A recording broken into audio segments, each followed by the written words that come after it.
What made post-colonial land reforms so varied? Imagine trying to change the way land is owned and used in a country that just gained independence. Every place has its own story, and that's what makes post-colonial land reforms so different from one country to another. When countries freed themselves from colonial rule, they faced a lot of challenges about land ownership. Some had huge estates controlled by absentee landlords, while others had more scattered landholdings. The history of land ownership under colonial powers shaped what kind of reforms were possible and how they were carried out. In some nations, revolutionary movements, especially communist ones, pushed for radical changes. They wanted to end private land ownership and create collective farms.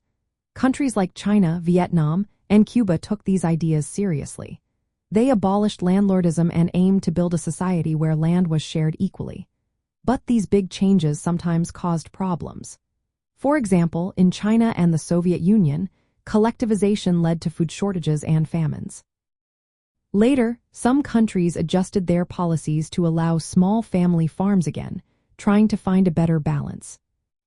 Other countries, without communist revolutions, took a different route.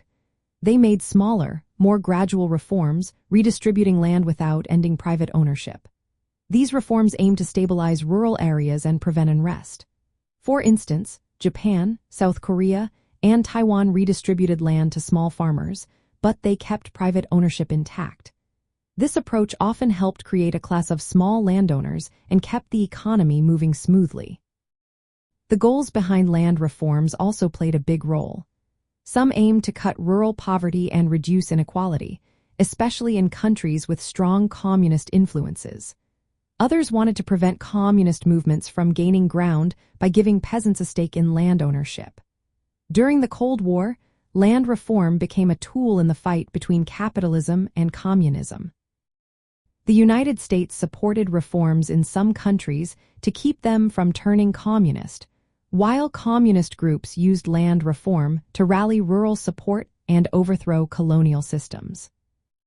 How reforms were put into action mattered too. In some places, land was taken from wealthy landlords by force and redistributed quickly. This often caused social upheaval but aimed to break old power structures. In others, reforms were more careful and legal, giving land to small farmers step by step. Countries like Vietnam and China saw rapid improvements after changing their policies, while others like the Philippines kept land concentrated in the hands of a few. All these differences show that post-colonial land reforms were shaped by local history, political ideas, economic needs, and international influences. From revolutionary zeal to pragmatic adjustments, each country's approach reflected its unique situation.